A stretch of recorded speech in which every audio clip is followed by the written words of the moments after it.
Menurutku yang menyatukan sebuah komunitas adalah entah gains yang sama, apa yang dicapai itu bisa selaras, dan pain yang sama, apa yang diperjuangkan untuk disembuhkan itu sama gitu. Dan itu menurutku esensi dari sebuah komunitas yang sustain sih. Kalau menurutku networking itu is not about kayak kita punya kontak sebanyak-banyaknya di handphone kita, atau kita punya kartu nama setebal mungkin yang kita koleksi dari acara-acara networking gitu. Karena itu nggak ada proximity-nya, nggak ada kedekatannya. Yang bisa ngebuat kita dekat adalah ya sama-sama bring the value gitu.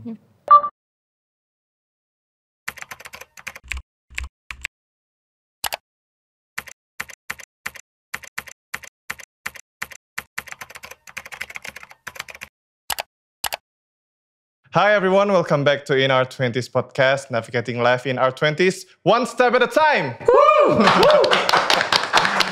Oke, masih sama aku Rafis dan partnerku Jihan. Tentunya kita masih akan membahas tentang seputar topik-topik yang menjadi keresahan yang pastinya di usia 20-an dong. Betul. Tentunya.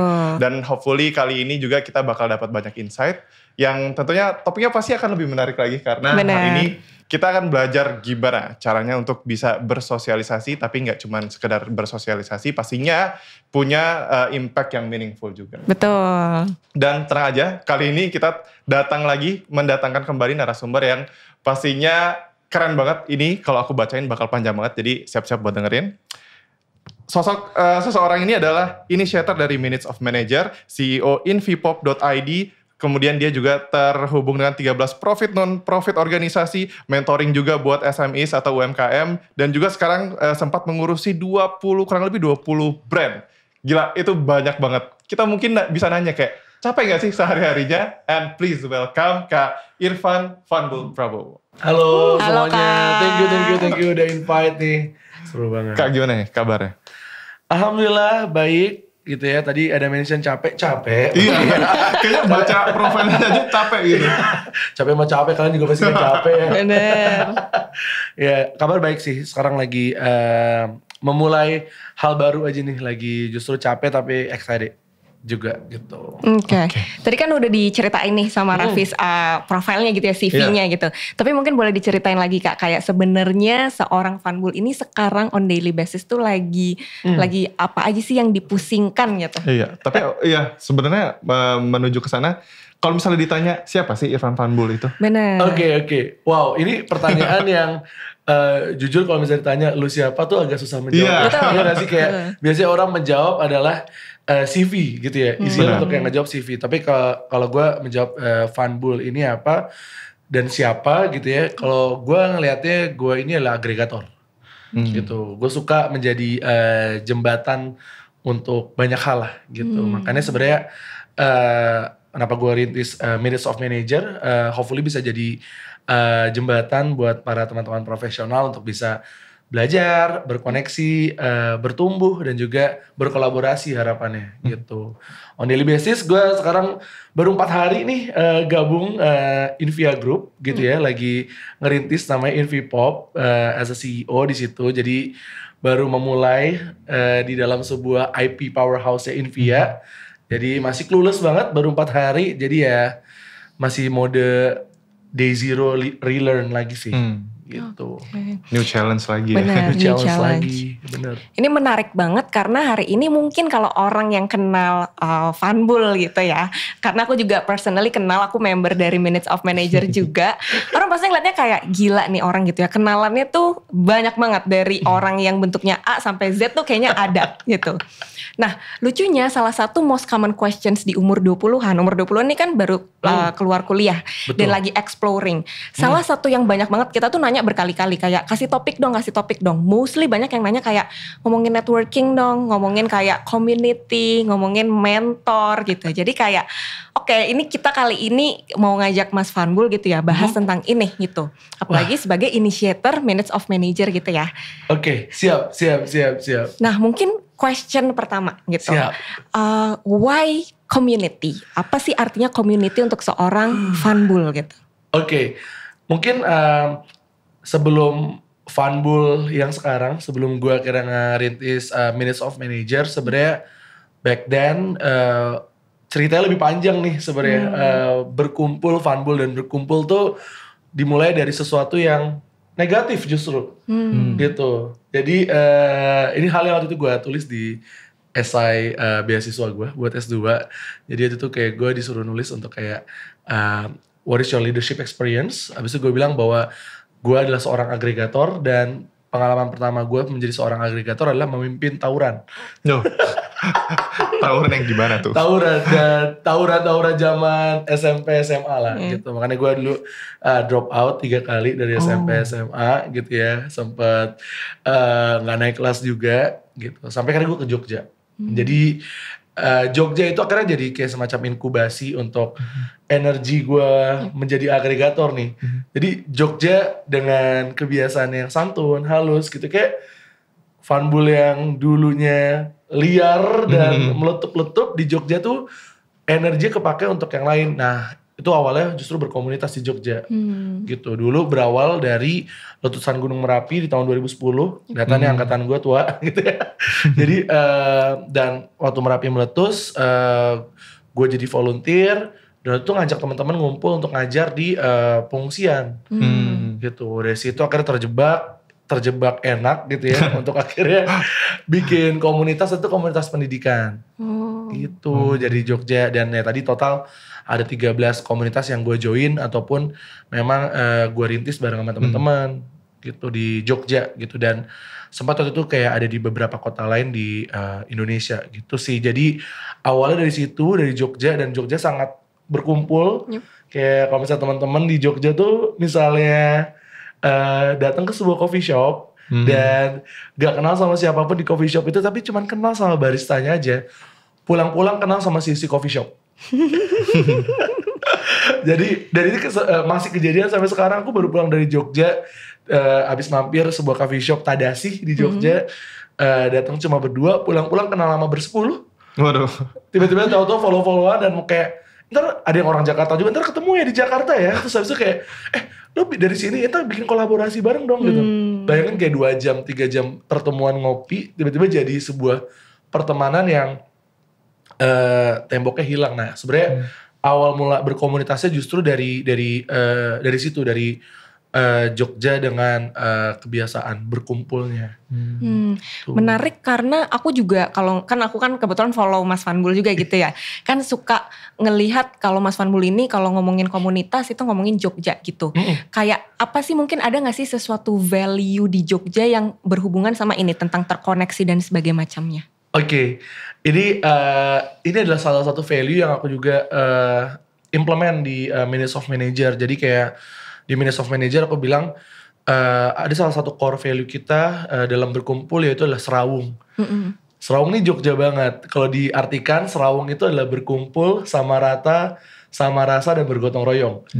Jadi kebiasaan di Jogja yang aku sangat value dan aku berusaha untuk bawa itu ke Jakarta dan kota-kota lain adalah di Jogja tuh bisa banget ya, kayak misalnya aku masih mahasiswa nih, ibaratnya ya aku bukan siapa-siapa gitu dari mahasiswa. Tiba-tiba aku nongkrong di coffee shop, ngobrol-ngobrol akrab, ternyata dia misalnya CEO dari Dagadu gitu. Atau dia adalah expert di bidang apa gitu. Tapi kita tidak pernah menanyakan kamu dari mana sebenarnya di Jogja. Jadi ya kita menganggap bahwa selama kamu menghargai aku menghargai kamu, kita saling dukung gitu. Jadi kayak misalnya hal yang paling dulu menarik adalah misalnya ada temanku dan dia adalah sosok nih di Jogja, dan dia bikin acara gitu, bikin acara event lah di Jogja gitu. Aku masih mahasiswa kan, tapi aku selalu datang nih acara dia, support gitu ya, dan nunjukin bahwa aku appreciate dia, dan juga nunjukin bahwa aku support dia. One day ketika aku bikin event, dia pasti datang. Nah, tapi kebalikannya, kalau misalnya mau sekeren apapun kamu di Jogja gitu ya, tapi kayak tidak berkumpul, tidak serawung tadi, bikin event, kamu keren banget, gak ada yang datang juga gitu. Jadi itu mungkin yang aku coba pengen terapin di Jakarta, karena kalau menurutku aku cukup ketagihan dengan ini ya, dengan kebiasaan berkumpul seperti itu, karena jadinya lebih lebih meaningful lah koneksinya, nggak sekedar kita punya kartu nama ataupun nomor handphone gitu ya, tapi benar-benar kita punya cerita satu sama lain yang bisa kita sambungkan gitu. Jadi benar-benar connect ya. Atau enggak kayak sekedar kalau tadi cerita dari satu coffee shop datang berdua tiba-tiba pulang bersepuluh. Kayaknya kalau di Jakarta sebenarnya ya bisa-bisa aja. Cuman bisa apakah aja sekedar kumpul terus main bareng atau more than that?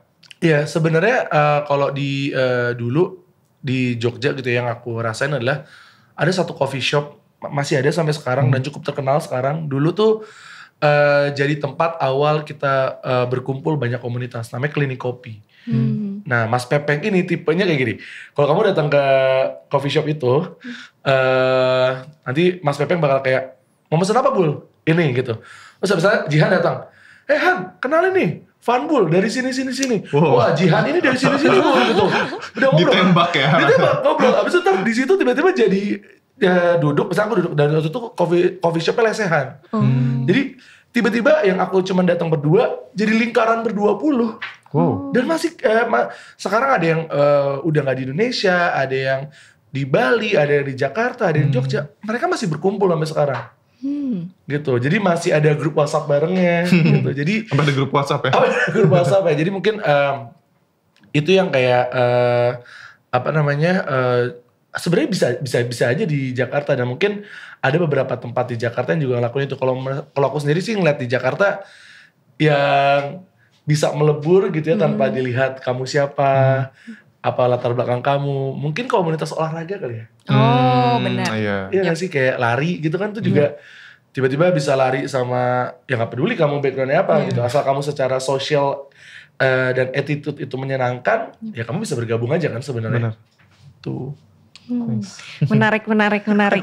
Nah ini kan tadi udah ngomongin gitu ya, gimana akhirnya community ini punya tempat yang khusus dan spesial buat Mas Fanbul gitu ya. Nah hari ini karena kita balik lagi tadi mau ngomongin tentang community, tentang networking, tentang mentor gitu. Kalau kita riset gitu, mostly orang di umur 20-an itu sebenarnya paham kayak oke, ya sebenarnya kalau networking ya udah ketemu sama orang, join community ya udah masuk community gitu ya, kayak cari mentor ya cari aja orang yang hebat kita tawarin kalau jadi mentor gitu. Tapi sebenarnya kan there are more than that gitu. Dan ada banyak hal yang bisa dikulik gitu. Nah, kita coba riset dari tim In Our 20s dan kita mikir kayaknya kita mau mencoba listing beberapa beliefs gitu ya, kepercayaan orang tentang networking, tentang community, tentang mentor. Dan kita nanti akan tanya pendapat Mas Fanbul kali ya, kayak siap. Agree or not. Mungkin kita gak bisa bilang kayak benar atau salah karena kan balik lagi subjektif ya. Tapi kayak sebagai seseorang yang tadi ya terkoneksi community, punya mentor banyak gitu ya. Kayak apa pendapatnya gitu. Siap. Setuju atau gak setuju ya? Setuju atau tidak setuju. Oke, siap. Nah, kita running to first question. Jadi kita riset bahwa ternyata salah satu kepercayaan paling utama tentang community itu adalah kita harus menjadi orang yang outgoing untuk bisa masuk dan melebur di sebuah komunitas. Setuju atau tidak setuju? Tidak setuju. Kenapa tuh? Jadi mungkin ada kesalahan persepsi tentang bahwa berkumpul dan komunitas ini adalah hanya khusus para extrovert. Iya gak sih? Dan mungkin buat teman-teman aja gitu ya, maksudnya mungkin ngeliat aku kayak update story, ngumpul ketemu sama siapa, nongkrong sama siapa gitu ya. Aku sendiri kalau di MBTI introvert aku 56%, jadi dominan. Lebih dominan introvert sebenarnya gitu. Karena kalau menurut aku ini bukan tentang introvert nggak mau ketemu orang. Maksudnya gitu ya, kayak introvert tuh nggak mau ketemu orang. Extrovert tuh kayak mau ketemu orang banyak gitu. Kalau aku ngeliatnya lebih kayak source of energy aja sih. Gitu. Karena tipe source of energy berbeda-beda. Ada yang kayak dan jenis recharge energy berbeda-beda. Ada yang memang orang yang dia source of energy dan recharge of energy dengan berkumpul. Ya kan? Ada orang yang recharge energy dan source of energy dengan bengong. Ya, aku suka banget bengong gitu, kayak bengong sendirian nonton dokumenter tuh recharge banget gitu. Cuman kebutuhan untuk berkumpul, kebutuhan untuk bersosialisasi itu human being sih menurutku. Gitu. Jadi tinggal menurutku adalah kalau di part itu tinggal yang perlu dipahamin adalah apa source of energy kamu. Gimana kamu recharge gitu. Karena ya tadi aku mungkin sebelum take sempat cerita ke teman-teman juga gitu kalau di MOM misalnya aku ketemu banyak orang gitu ya di satu momen dan kadang-kadang kan aku harus kayak kenal sama mereka semua nih gitu karena pengen nanti ada kolaborasi dan meaningful connections. Ada momen waktu itu di Bali meet up pertama pas lagi sebelum acara mulai, aku ngobrol sama semuanya, kenalan, sosialisasi sama semuanya. Pas lagi acara dimulai, kebetulan MC-nya bukan aku ke mobil. Nonton dokumenter, bengong, kayak 30 menit, 45 menit lah, recharge. Pas lagi udah break, aku balik lagi gitu. Karena ya tinggal dipahamin aja sih sebenarnya energi datangnya tuh dari mana. Dan harus tahu kapan butuh Harus tahu kapan butuh. Kadang tahu-tahu kita nggak sadar tahu-tahu burn out gitu. Bahkan kadang-kadang orang yang outgoing pun bisa burn out gitu. Karena mungkin secara mental masih pengen berkumpul tapi fisiknya sebenarnya udah gak kuat. Benar. Tapi kalau tadi ngomong berarti dominan introvert nih ya?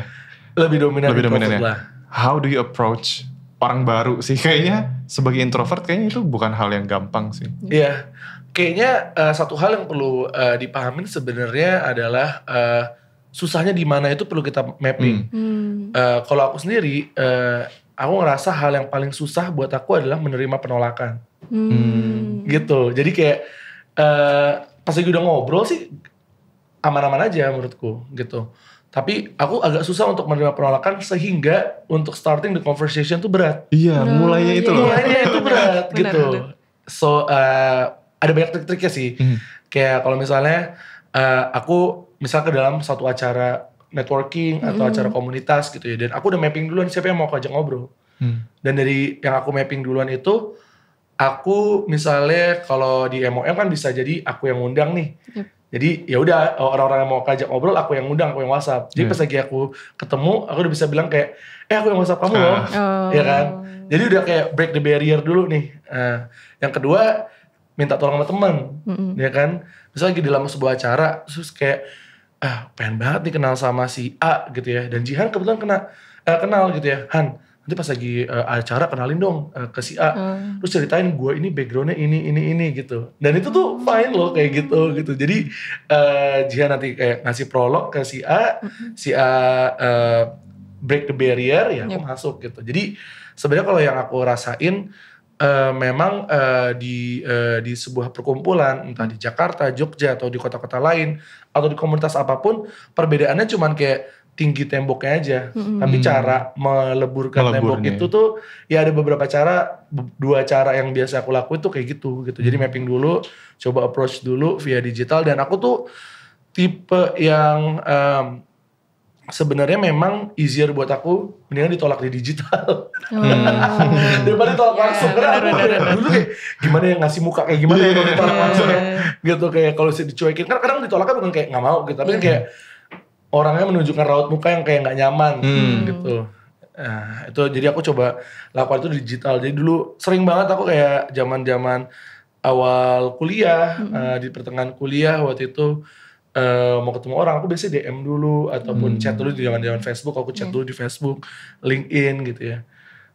Kak nanti bakal di acara ini ya, gue suka banget sama karya lo atau gue suka banget nontonin misalnya konten lo. Hopefully gue ntar bisa ngobrol sama lu ya gitu. Ntar dia bilang, oh iya ntar sapa ya. Udah kan enak. Udah start dari digital duluan gitu. Jadi kayak gak perlu nunjukin muka yang kalau misalnya dia gak suka atau gak nyaman kayak terus gue gak ngeliat deh. Bener. Kalau langsung kan agak susah tuh ya nyembunyiin ekspresi. Ini tadi menarik sedikit ada bahas tentang source of energy. Nah itu kan kayaknya menarik, apakah itu sebuah teori atau ada konsepnya sendiri atau gimana sih tentang si source of energy ini? Karena kayaknya baru nih kedengeran. Sebenarnya kalau ada beberapa, kalau aku ngeliatnya source of energy ada 2 cara nih. Satu adalah type of energy-nya gitu. Kalau di Harvard Business Review kan ada ngomongnya soal type of energy itu ada ya kayak spiritual energy, social energy, physical energy, and so on gitu. Kalau satu lagi lebih ke, aku ngambil tes namanya Gallup. Gallup ini dia tuh tesnya bayar kalau gak salah 1 juta gitu ya.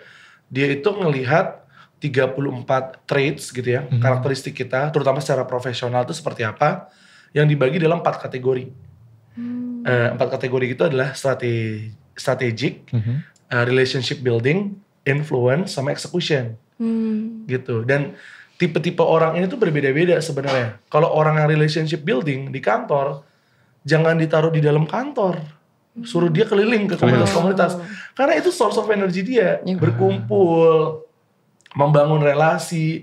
Itu source of energy dia. Kalau dia didiemin di kantor malah jadi berkumpul di kantor. Gak kerja. Rusuk gitu, kayak ngerecokin yang lain gitu kan. Yang strategi itu mungkin lebih dalam konteks berpikir, membuat perencanaan jangka panjang. Itu juga bisa jadi source of energy dia gitu. Influence, source of energy dia adalah ketika dia tahu dia bisa kayak mempengaruhi orang lain gitu ya. Dapat atensi, dapat spotlight, ya kan.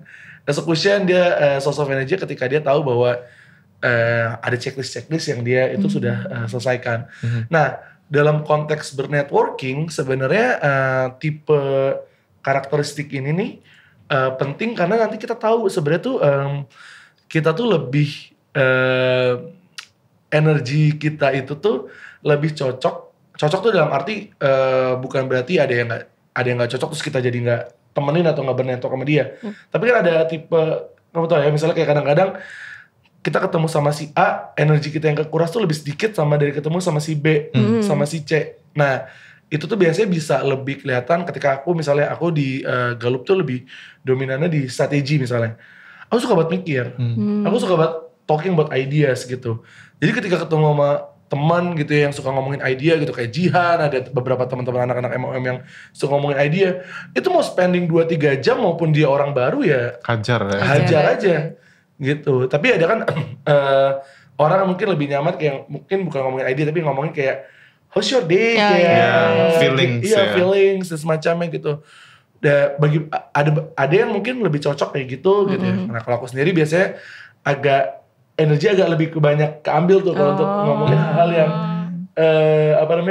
small talk gitu ya. Gitu. Okay. Jadi ya emang akhirnya disesuaikan sama strength-nya masing-masing sih karena memang kita sendiri di Gallup itu pun juga ngajarin dia kan ada 34 nih traits-nya. 1 sampai 10 tuh kekuatan kita. 11 sampai 15 masih bisa kita pakai kadang-kadang. Tapi 15 ke bawah sampai ke 34 udah deh gunakan orang lain gitu. Karena udah itu udah bukan lagi sesuatu yang bisa kamu utilize gitu.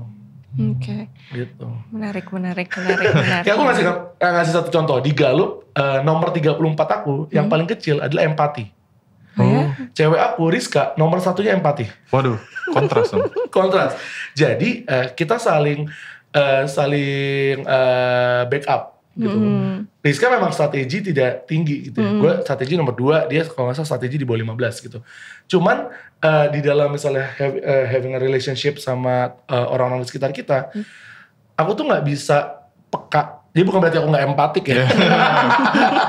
Lebih kayak kalau kamu nggak menunjukkan ketidaksukaan dalam raut muka ataupun dalam verbal, aku nggak bisa ngebaca itu.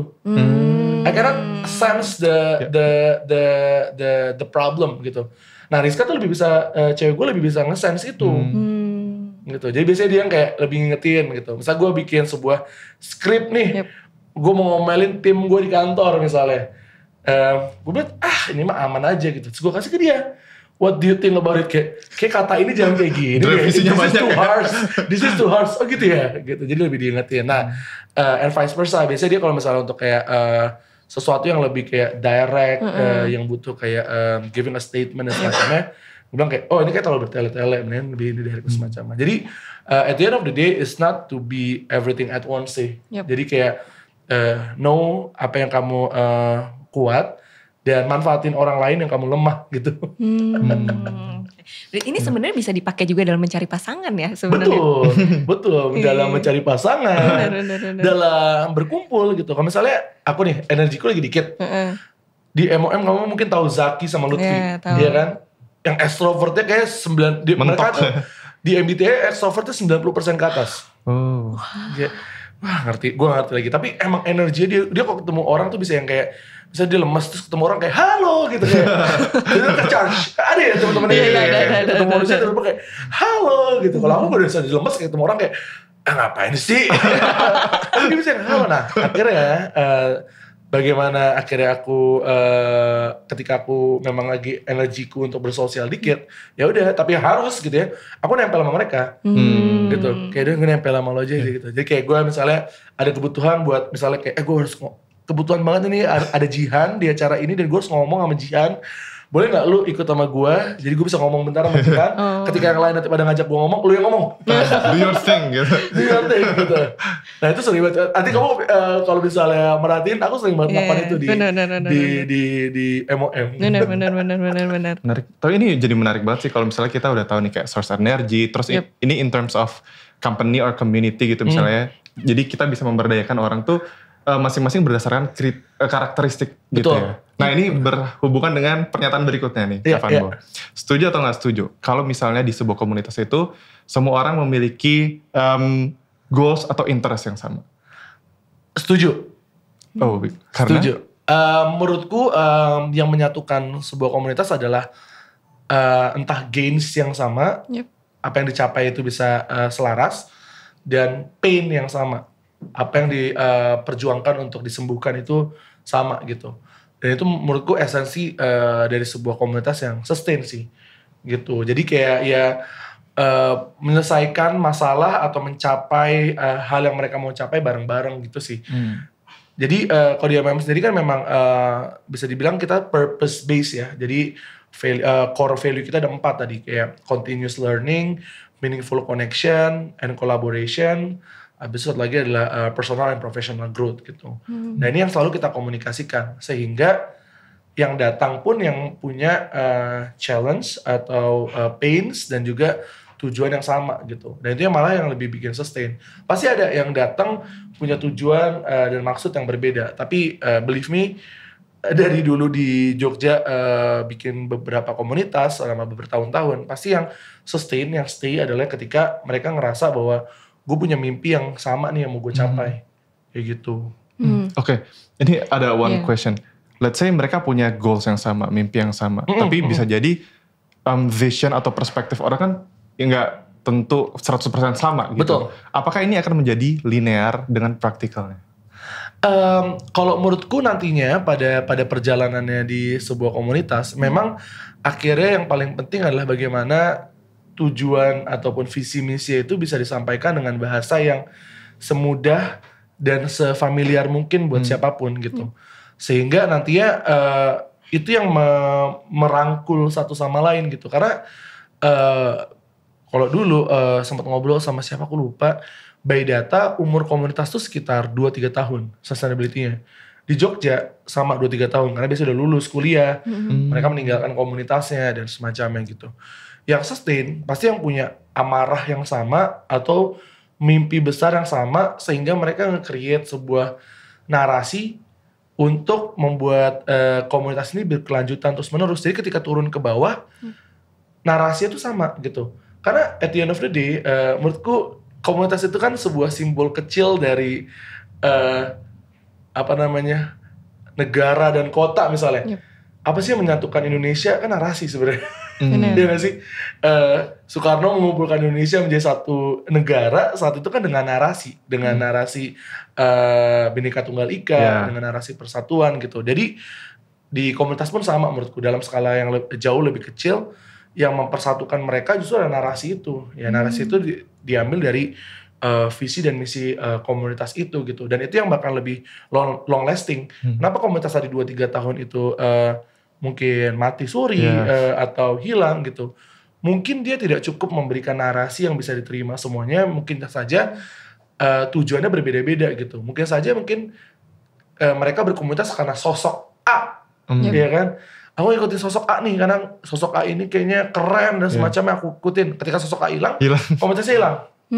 Gitu. Jadi itu lesson learn juga. Ada beberapa komunitas kayak di Jogja, aku udah sempat bikin salah satu komunitas pendidikan yang memang ketika aku lulus dan nggak lagi di Jogja mati suri gitu. Karena yang aku lupa adalah aku fokusnya sama bagaimana membuat komunitas ini tuh sama diriku sebagai figur itu sama gitu. Padahal ya harusnya we have to create something that outlifts us ya. Maksudnya mau aku ada pun enggak ya, ini narasi dan visi misi harus terus ada gitu. Karena kalau misalnya di MOM, misalnya ngisi-ngisi apa, biasanya udah kayak yang lain deh yang pada maju gitu. Karena fokus aku ya gimana ngebuat sistemnya, narasinya itu bisa sustain. Kalau misalnya di MOM sekarang pusing lagi bikin ADART-nya, gitu. Itu kan sesuatu juga yang akhirnya menarasikan secara legal komunitas ini mau kayak gimana gitu.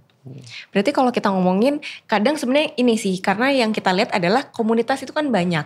Betul. Tapi kadang orang-orang mungkin mereka join as member, tapi bisa jadi nggak benar-benar into it atau masih ada kayak aduh ikut nggak ya atau mungkin nggak ada sense of belongingnya.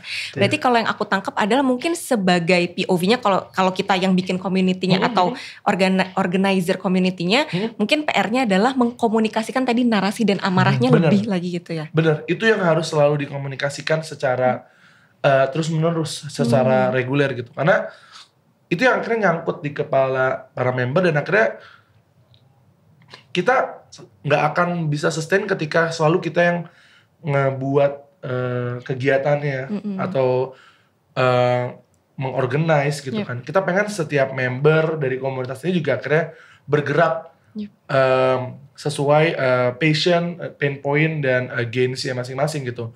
Tapi apa yang bisa menjadi benang merah ke mereka semua adalah kan narasinya sebenarnya. Visi misinya kayak gimana nih gitu. Memang akhirnya sama kayak company mungkin ya. Company kan juga kayak gimana buat semua tim nih yang punya function yang berbeda-beda gitu ya. Tetap punya goal yang mau dicapai sama kan adalah dengan visi misi dari company itu sendiri gitu. Semakin baik, semakin relevan narasi tersebut, semakin sustain lah komunitasnya menurutku. Oke. Ini ada satu follow up question simple. Ini tadi menarik karena berarti pas bikin komunitas MOM sekarang gitu ya, fokusnya adalah creating system dan environment di mana nggak cuma tadi satu sosok atau inisiatornya aja yang gerak, tapi the whole members itu bisa bergerak untuk creating juga di situ. Nah, ada tipsnya nggak sih? Karena menurutku mungkin karena kita juga belong to a community which is Abang None gitu ya.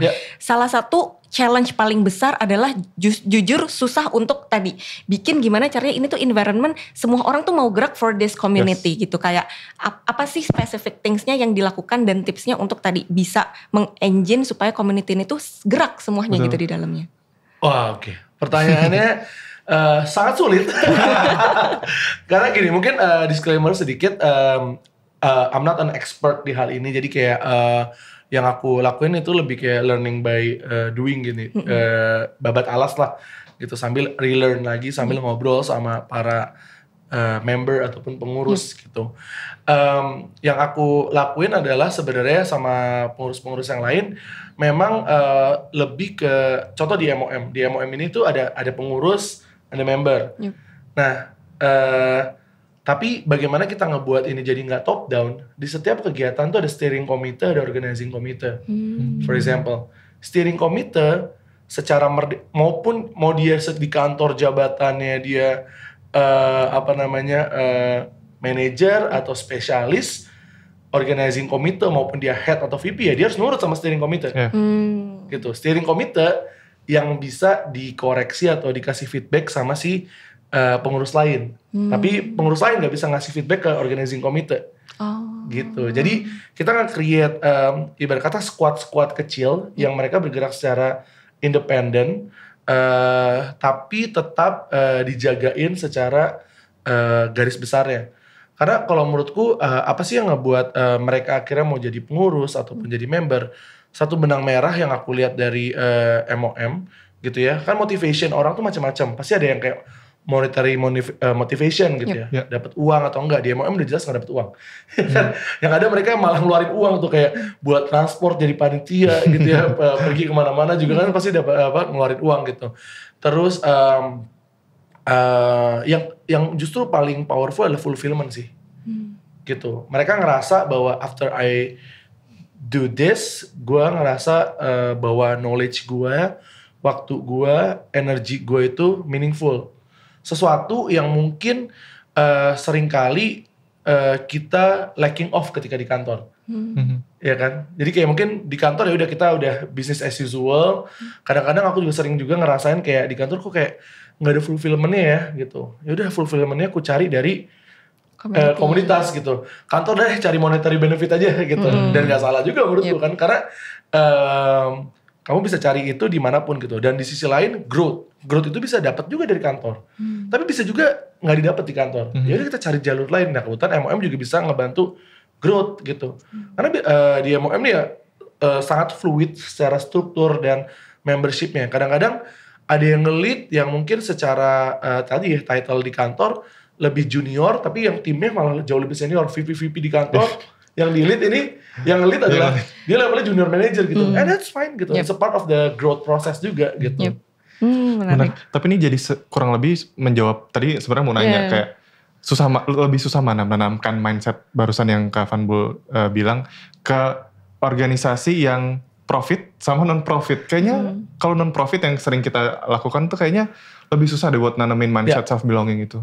Iya, setuju sih karena ibarat kata dia tuh ada teori ya, cuman aku lupa lagi. Intinya di dalam volunteering, di dalam volunteering itu tuh memang ada cara yang berbeda di dalam memotivasi mereka gitu. Approach-nya beda gitu. Karena kan yang mereka cari is not uang sebenarnya kan gitu. Kalaupun mereka dapat uang gitu ya, tapi mungkin secara value tidak setara dengan apa yang value mereka seharusnya di kantor gitu. Sekarang pengurus MOM ada kurang lebih 80 atau 90. Yang di situ ada yang title CEO, ada yang VP, ada yang head. Imagine kalau misalnya aku harus bayar mereka secara OPEX sebulan, mungkin udah kayak tech startup series C kali ngegaji mereka. Tapi actually mereka mereka akhirnya digaji dengan kesempatan ruang gerak ini gitu. Jadi ada hal yang mereka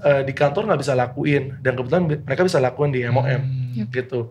Dan bisa dilakuin bareng-bareng nih sama teman-teman yang lain. Ya tadi benang merahnya sih tadi sih kayak gimana kalau di kantor mungkin kita lebih pragmatis, ya udah mereka kita gaji, yang penting lu KPI sama OKR beres deh, achieve deh, walaupun itu nggak healthy juga, tapi at least karena dia digaji, mereka ada tanggung jawab untuk melunaskan pekerjaan itu gitu. Kalau di MOM mereka nggak digaji, kita nggak bisa kayak, lo harus beresin ini ya, gitu.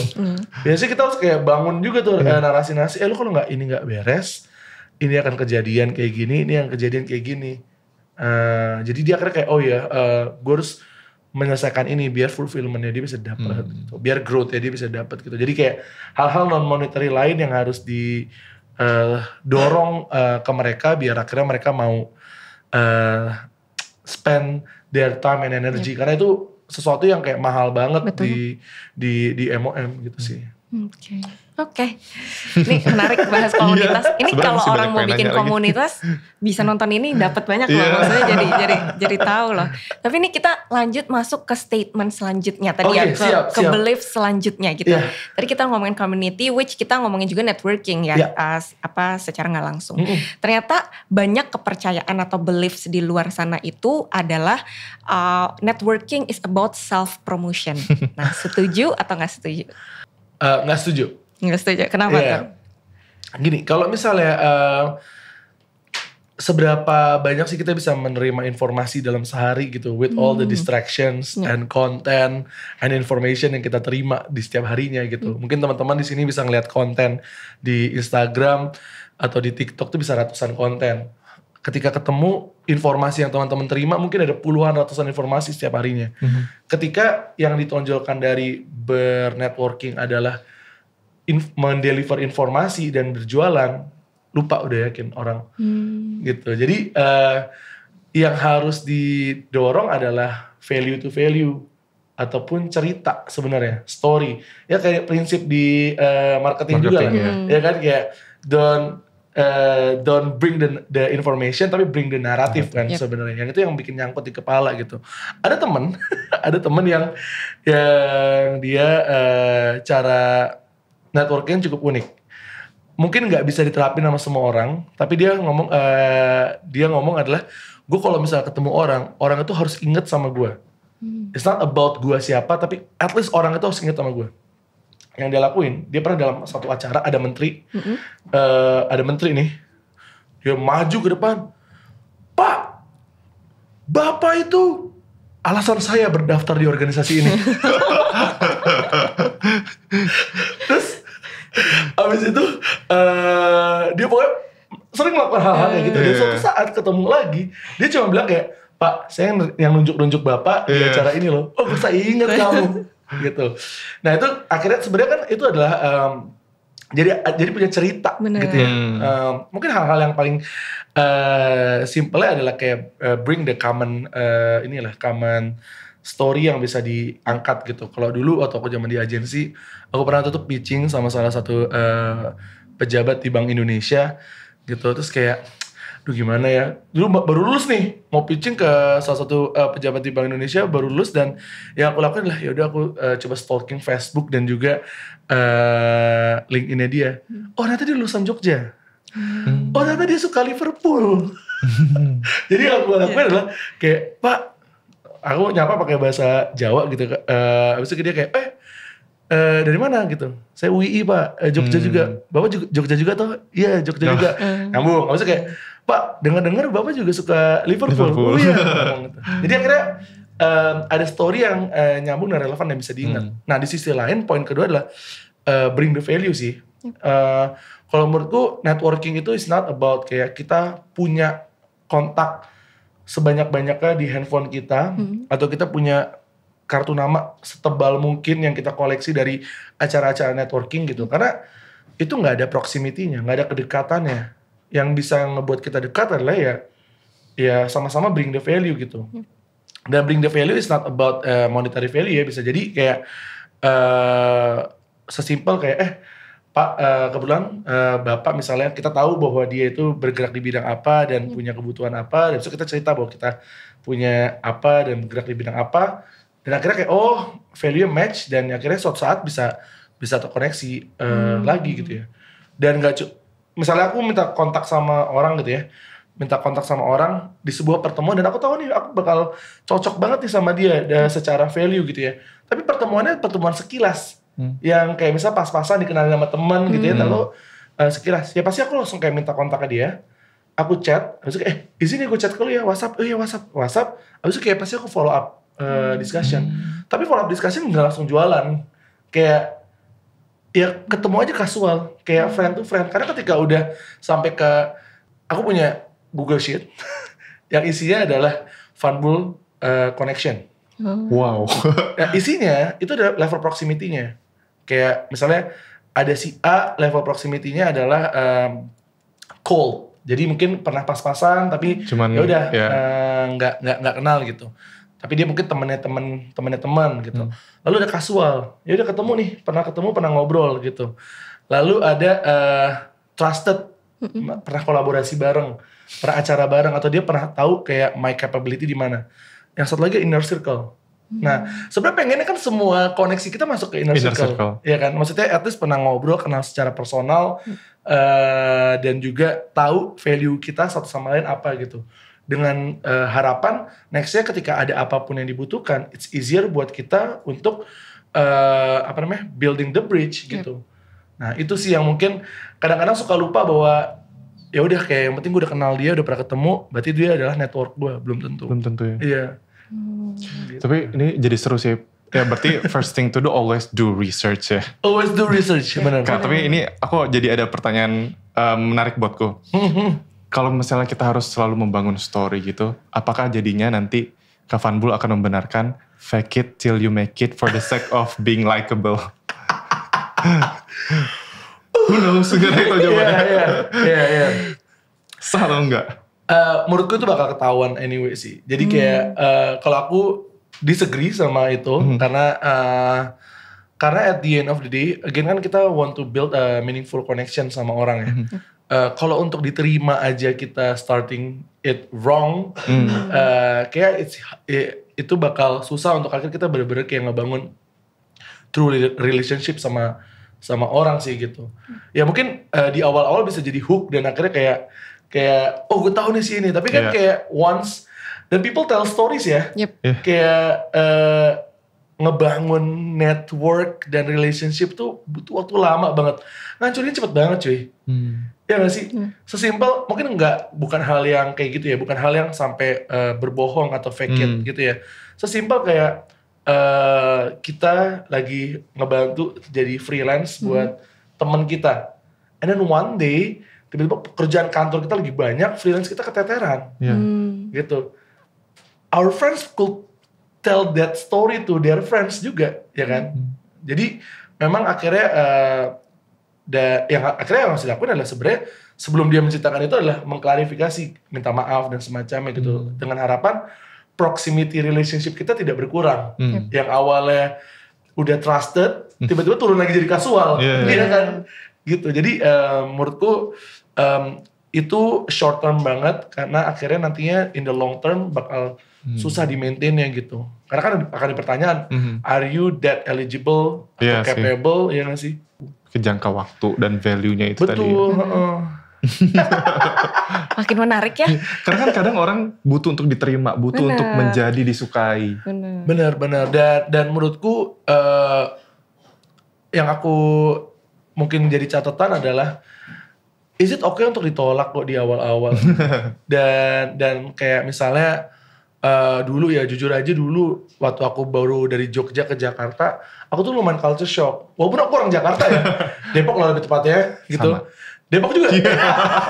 Jawa Barat. Dulu tuh aku lumayan culture shock karena lama di Jogja, 7 tahun, balik ke Jakarta dan terbiasa di Jogja yang kayak menerima siapapun. Di Jakarta tuh kan tidak menerima, belum tentu ya. Ada kayak lu siapa, apa yang lu bawa, lu bisa ngasih value gue apa gitu. Itu lumayan culture shock. Jadi ya memang akhirnya ditolak dan yang aku lakukan ya udah gue naikin value gue dulu aja gitu. Nah, itu ya udah kerja, tiba-tiba megang mulai diterima ketika udah megang project di Jakarta, megang project yang cukup dikenal gitu ya. Akhirnya jadi label. Walaupun aku gak suka juga kayak Fanbul yang nge-handle project ini, jadinya labelnya kayak gitu. Makanya bikin MOE. Kalau nggak bisa ngebawa culture Jogja dari Jakarta, ya udah gue bikin sendiri. Gitu. Menarik. Nice. Nah ini kita ngomongin kan tadi dari community kita jadi network gitu ya. Dan salah satu yang menariknya adalah biasanya gitu, apalagi tadi kalau networking baik kita lihat di konteksnya itu yang Jogja maupun yang di MOM gitu. Kadang kan kita bertemu seseorang yang somehow sekarang tuh banyak kita sebut tuh mentor. Kita manggil orang tuh mentor gitu. Nah mungkin balik lagi ya, sebagai orang kalau kata Rizka gitu ya, aku ngobrol katanya Fanbul ini orang yang ngoleksi mentor dia gitu. Jadi kita mau tanya dulu mungkin pertama gitu ya, apa sih definisi kata mentor gitu ya bagi seorang Fanbul gitu? Aku simpel banget sih, mentor bagiku adalah orang yang udah pernah melalui dan menjalankan hal yang sebenarnya lagi aku mau tuju dan jalankan. Gitu. Jadi aku bisa belajar secara case study ataupun belajar dari keberhasilan ataupun kegagalan dia. Gitu. Makanya benar aku ngoleksi banyak buat mentor. Karena aku belajar cukup dari, maksudnya aku lumayan suka belajar dari experience orang lain ya. Gitu. Jadi dari zaman dulu tuh, you name it, kayak dari zaman dulu, aku punya mentor yang dulu kenal dari Facebook. Dia itu namanya Aji, Novindri Aji. Dia dulu adalah anak Lampung pertama nggak ya? Pokoknya anak Lampung yang dia tuh keliling dunia, diundang sama PBB gitu untuk wakil Indonesia di berbagai acara di belahan dunia lah gitu. Keren banget nih orang gitu. Terus akhirnya aku message lewat Facebook gitu. Salam kenal, namaku Fanbul dari Jogja. Gue nggak tahu gimana lu melakukan hal yang lu lakukan, gue mau belajar dari lu. Boleh nggak gitu? Dan surprisingly, dia jadi sahabat gue sekarang. Kita ketemu pertama kali di India untuk program yang sama. Abis itu ketemu lagi di US ketika dia lagi kuliah di Washington DC, dan gue kebetulan diundang untuk acara dari Barack Obama, terus ketemu di situ. Dan sekarang dia di Jakarta ya. Ini hampir tiap hari gue ketemu dia. Gitu. Jadi ya mungkin sesimpel itu ya. Kadang-kadang orang berpikir bahwa mentor tuh harus yang kayak title-nya tinggi atau jauh banget. Kadang-kadang ada yang juga yang mungkin secara umur sama atau bahkan lebih muda gitu ya. Yang itu bisa ngajarin kita, karena yang bikin nggak mau kehitung gengsi ya. Kayak ya udah mentor harus yang CEO atau harus saya punya perusahaan apa, enggak juga gitu. Ada mentorku soal finance gitu ya. Itu ya temanku, dia kayak certified financial planner. Dan aku belajar dari dia gitu. Shout out buat Sarah. Guest kita juga. Iya. Sarah yang sama nih. Sarah Astra kan? Iya. Oh iya, sama. Kemarin cerita juga dia kayak salah satu klienku ada Funbull juga. Kenal. Beliau mementorin saya. Jadi banyak hal. Ngaji aku punya mentor. Salah satu mentor ngajiku kalian tahu mungkin Hifsi Koir, stand up comedian. Stand up comedian dulu dia di Jogja, dia bikin komunitas namanya ngaji UYK. Gitu. Jadi dia jadi mentor ngaji dulu buat banyak orang-orang gitu.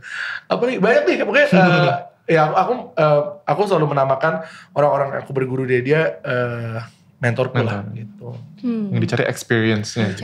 Dari experience-nya yang dia udah lalui atau dia udah menjalankan, entah berhasil atau enggak, tapi aku belum ngelaluin gitu. Jadi aku pengen learning dari experience dia gitu. Tapi kuncinya nggak harus lebih tua, yang penting udah pernah experience gitu. Bahkan bisa jadi jauh lebih muda gitu. I see. Gitu. Aku punya mentor Gen Z. Jadi Gen Z ini kan Invipop ini kan fokusnya aiming targeting para Gen Z kan. Bener. Gitu. Saya kan bukan Gen Z ya. Kalau dia kan masih Gen Z nih. Betul. Jadi kayak aku ada nih kayak beberapa teman-temanku yang sebenarnya bagiku mereka mentorku untuk kayak aku pengen tahu segmen generasi kalian tuh kayak gimana sih, apa yang kalian fokus, apa yang jadi tren di kalian dan semacamnya gitu. Yang regularly aku telepon kayak pengen nanya aja gitu. Untuk aku tahu dunia para Gen Z tuh. Ini nyambung sama pertanyaan selanjutnya atau belief selanjutnya gitu ya. Bahwa we have to figure everything out dulu before approaching a mentor. Dalam artian kayak kita harus tahu kayak nanti tuh ketika ketemu mentor tuh kita maunya A, B, C, D, E banyak gitu. pertanyaan gitu. Setuju atau enggak? Setuju banget lagi. Setuju banget. Jadi one thing yang aku bersyukur dari Jogja adalah sebenarnya kemampuan untuk questioning yourself, kamu tuh siapa dan mau apa. Itu pertanyaan yang simple ya. Tapi jawabnya susah banget. Kayak kamu siapa, mau apa, bisa apa, kamu di dunia buat apa gitu. Itu hal yang simple tapi kayak susah banget dijawab gitu. Dan aku terlatih buat ngejawab itu dulu karena dibiasain ya sama si mentorku tuh, si Aji itu suka ngegembleng aku tuh bikin esai buat daftar beasiswa atau semacam. Biasanya katanya kamu siapa, apa yang udah kamu lakukan, apa kontribusi yang mau kamu lakukan gitu. Cuman 1000 kata tapi bikinnya bisa 3 minggu, sebulan karena ngaca kan. Kayak kita terbiasa untuk lebih mudah mendeskripsikan orang lain gitu. Dalam konteks positif atau negatif. Kita mudah banget untuk mendeskripsikan orang lain gitu. Kayak si A ini keren banget ya. Dia tuh kayak gini. Tapi ditanya, kalau kamu kerennya apa? Ya kan? Langsung loading. Kita tidak terbiasa untuk kayak mendeskripsikan kita itu apa dan siapa gitu. Jadi dan itu mungkin kalau nyambung dalam konteks mentorship, kebiasaan itu akhirnya ngebuat aku kayak, oh aku ini aku mau ini dan aku lemah di sini, aku bisa di sini gitu. Nah yang aku lemah gimana ya caranya gitu. Mungkin nyari mentor, belajar lewat apa, belajar lewat hal apa gitu, buku apa gitu.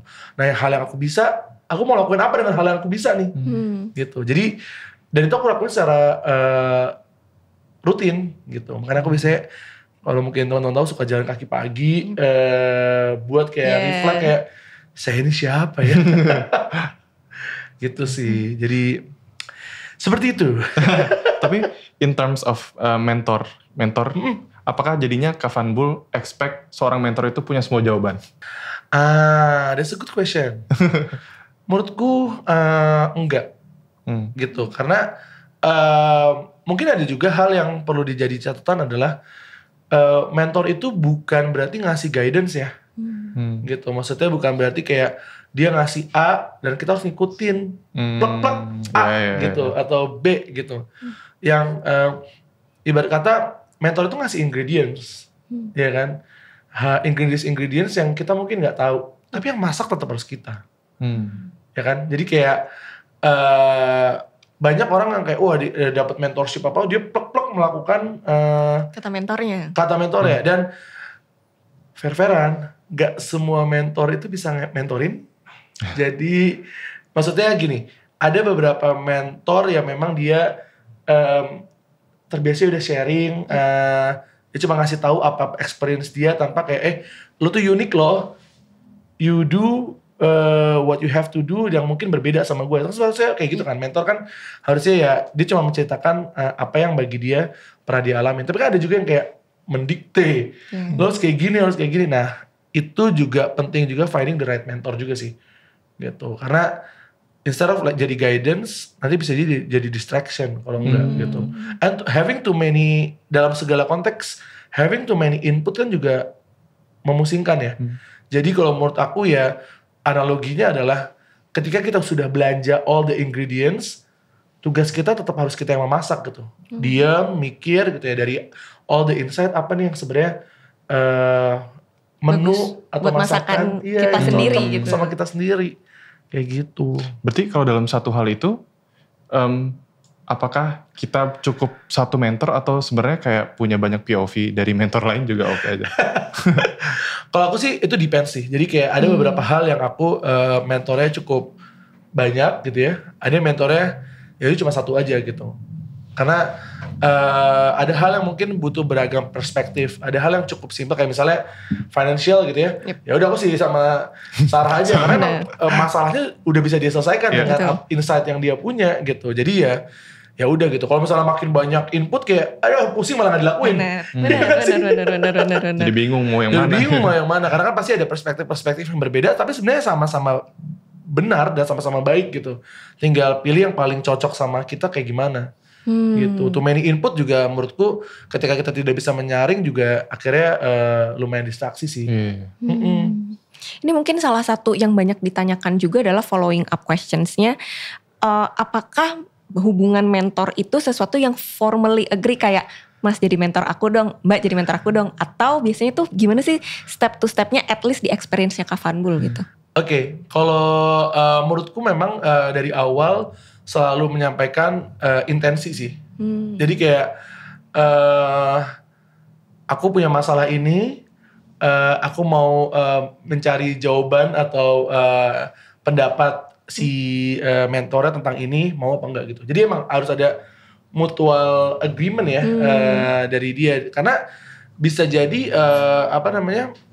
aku ada beberapa kali ditolak juga sama mentor. Bukan karena mereka nggak mau mentorin aku, tapi kayak bro gue nggak bisa bantu lo menjawab ini karena gue juga not expert di sini, tapi gue bisa kenalin lo sama yang lain. Gitu. Karena kan kita kan berpikir kita kan ngeliat mentor kan dari sosok luarnya doang nih, dari sosial media, dari LinkedIn gitu ya.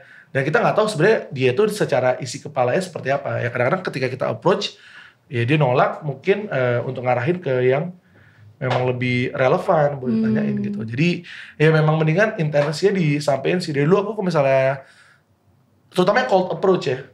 Yang cold approach yang aku approach lewat social media, lewat LinkedIn gitu ya. Pasti aku kayak, aku mau belajar dong dari kamu gitu. Gitu. Kayak Mbak Desi Bahir. Dulu kenal dari Clubhouse, terus aku ajak ketemu kayak, Mbak mau belajar soal marketing gitu. Bisa ngajak ketemu, saya ajak ketemu sama dia. Udah sekarang ya berteman gitu. Jadi emang udah aku sampein intensi ya. Karena kadang-kadang kan mereka juga, ini orang mau ngajak ketemu mau ngapain nih? Iya gak sih? Mau jualan gak? Mau jualan asuransi kah? Atau mau jualan MLM kah? Iya gak sih? Ya aku mau belajar dong, mau belajar soal ini gitu. Jadi akhirnya, dan itu juga jadi fulfillment juga ya. Kayak buat aku sendiri yang misalnya aku juga mentorin teman-teman mahasiswa gitu ya. Aku sendiri kalau misalnya di approach, ada satu anak yang dia tuh approach aku di DM panjang banget. Saya punya masalah ini, saya mau belajar soal ini. Dan ketika aku di approach gitu, ya aku mau karena aku ngerasa ada fulfillment buat aku ngebantu dia. Ya kan? Dan itu ternyata hal, ini intermezzo sedikit di MOM, yang daftar dari pengurus 500, kan yang daftar jadi pengurus MOM itu 500 orang mau jadi pengurus ngurusin komunitas ini. Lebih dari 250-nya tuh mau daftar di bidang edukasi karena dia mau giving back. Jadi sebenarnya banyak orang yang mau jadi mentor. Kemarin kita bikin pendaftaran mentorship, ya kan? Jadi mentor berapa jam kan daftar 100. Sejam 2 jam daftar 100. Berarti kan sebenarnya banyak loh orang yang mau giving back gitu ya. Tapi memang akhirnya memang perlu ada komitmen bahwa oh ya lu jadi mentor gue. Jadi akhirnya gue ngerasa kayak ada fulfillment nih ketika gue ngeluarin waktu buat dia gitu. Oke, ini ada satu follow up question lagi yang kayaknya menarik dan relate sama orang-orang di umur 20-an. Tadi misalnya salah satu caranya adalah kita ada mutual agreement dan memang kita kayak approach dan kita tanya kayak mau gak jadi mentor kita gitu kan. Nah tapi mungkin kalau kita ngomongin posisinya umur 20-an kan kadang sama mentornya tuh ibaratnya tadi ya value to value waktunya mungkin bisa jadi kayak gak semua orang mau ngeladenin. Nah apa sih cara lain gitu ya sebagai kita nih yang masih fresh grad apalagi ya. Kita mau mencari mentor tapi kita gak bisa ngajak ketemuan orang yang mau kita jadiin mentor.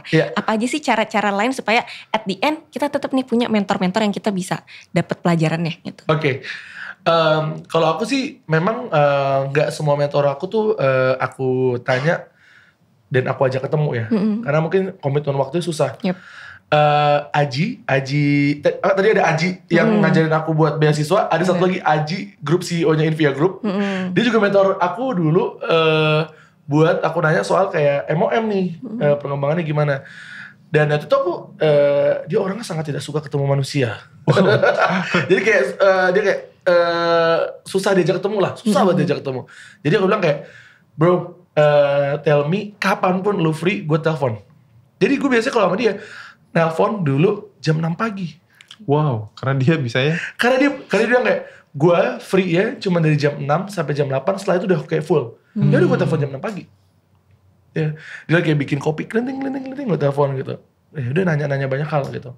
Dan dia juga lebih appreciate karena akhirnya gue yang ngejar dia. Gitu. Yang penting tuh lu harus ngejar sih, kita harus ngejar effort, nunjukin kalau kita tuh mau banget gitu. Setuju. Ada waktu itu kayak dalam perspektif yang kebalikannya, yang ada Minty yang approach gue untuk jadi mentor, dia bilang sampai kayak, Kak, gue punya masalah ini, lu bisa jawab gue dalam segala hal. Bisa lu telepon, kalau bisa ngajak ketemu, kalau lu chat bisa chat, kalau lu voice note gitu. Akhirnya kayak, oh ya voice note cepet ya. Gue voice note gitu. Jadi udah ya di gue voice note gue jawab itu.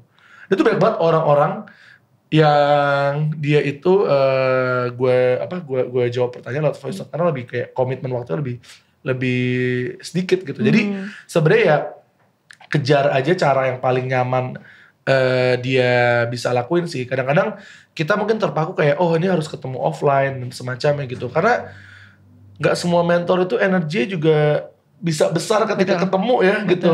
Walaupun dia sudah senior bisa jadi energi dia drain juga ketemu orang baru gitu. Jadi komitmen yang paling rendah adalah ya via telepon, via voice note, via chat. Kalau chat mungkin ngetik panjang capek ya voice note gitu. Menarik. Harusnya sih untuk umur 20-an ini udah kebayang banget sih. Basically tadi kayak kita ngomongin networking, ngomongin community, dan ngomongin mentor juga gitu. Mungkin terakhir sebelum kita tutup gitu. Ini kan kita kan ngomongin tentang koneksi gitu ya secara keseluruhan gitu. Tapi sebenarnya ada gak sih mungkin satu teori pegangan atau satu riset utama yang menjadikan dasar Mas Vanbul nih bergerak tadi kayak kenapa akhirnya Mas Vanbul merasa koneksi itu penting? Iya, mungkin kalau teman-teman tahu, kita tuh kan hidup di dalam 3 space atau 3 ruang. First place itu adalah rumah, second place itu adalah kantor, kampus di luar rumah, third place adalah tempat kita belong, gitu.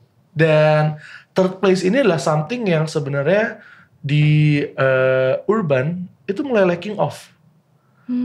Kita udah mulai kehilangan third place ini, gitu. Lalu ada salah satu temanku yang dia baru pulang dari Taiwan. Di sana dia ceritain bahwa Asia is losing the party culture. Party itu bukan berarti joget party ya. Party itu adalah sebuah selebrasi yang bentuk party orang tuh beda-beda. Bisa kayak ada syukuran bareng. Atau misalnya kayak ada ngumpul bareng sama tetangga-tetangga. It's a part of party. Ya kan? Dan itu ada tempat yang dimana akhirnya jadi third place tadi, ruang ketiga. Dan aku ngerasa banget di Jakarta, dan setelah pandemi ini tuh orang mulai craving nih, kayak nyari third place ini kayak gimana. Makanya muncul tuh komunitas-komunitas gak cuma MOM, ada kayak komunitas join dong, abis itu kayak ada komunitas sobat healing, ada komunitas abis itu kayak teman bareng gitu. Intinya cuma kayak komunitas untuk yaudah ngumpul olahraga bareng yuk, ngumpul daki bareng yuk, ngumpul baca buku bareng yuk, Jakarta Book Party, ya kan? Itu kan sebenarnya esensi dari third place, bahwa mereka akhirnya bisa feel belong sama suatu hal yang di luar urusan rumah sama urusan kantor, urusan kerja gitu ya. Dan itu yang akhirnya ngebuat berkomunitas itu tuh sesuatu yang menurut aku wajib, bukan karena sekedar untuk networking aja, tapi memang we as a human being itu punya kebutuhan untuk bersosialisasi dan feel belong gitu. Ada salah satu riset terlama yang pernah dilakukan oleh Harvard tentang alasan kenapa orang bahagia. Riset ini terakhir udah 80 tahun umurnya, jadi diterusin sama researcher 1, diterusin sama researcher 2, researcher 3 gitu. Intinya dia nge-research kayak banyak orang dari berbagai macam background, umur, spektrum, industri, latar belakang gitu ya. Yang akhirnya dia itu dicari tahu apa sih yang ngebuat mereka itu bahagia. Dan ternyata yang ngebuat mereka bahagia adalah community. Dan yang ngebuat mereka bahagia adalah having a meaningful connection. Dan meaningful connection itu gak cuman sama keluarga, sama teman, tapi ya tadi third place tadi itu gitu. Dan ini yang akhirnya ngebuat relationship-nya mereka tuh lebih everlasting lah.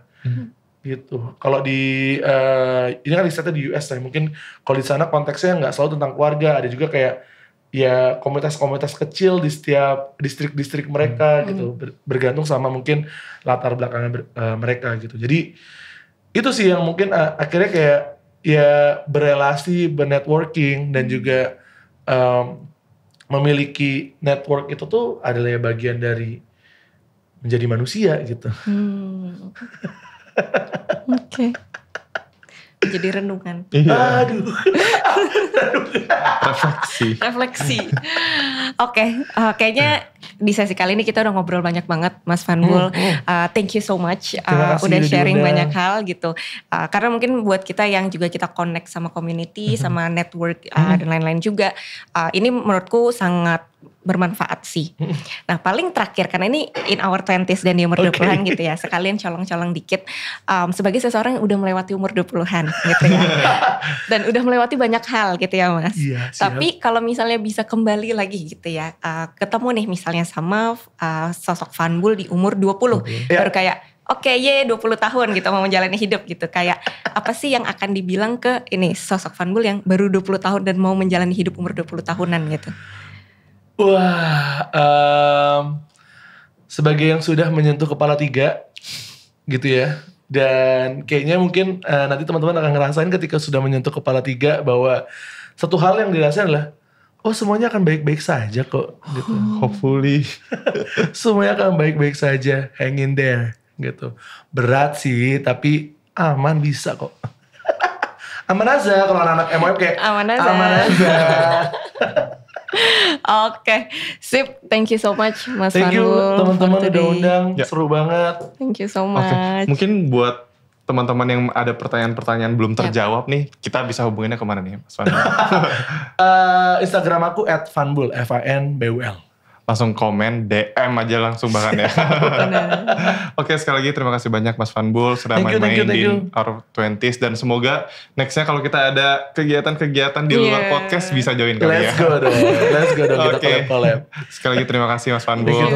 Dan buat teman-teman 20s di luar sana yang mungkin masih banyak pertanyaan-pertanyaan, terus keresahan-keresahan. Jadi mungkin kalau misalnya punya insight atau saran atau kayak masukan, kayaknya seru deh bahas tentang A, B, C, D gak apa, langsung aja DM kita di @inour20sID atau juga bisa langsung komen di YouTube kita. So, thank you so much for watching and see you di episode berikutnya.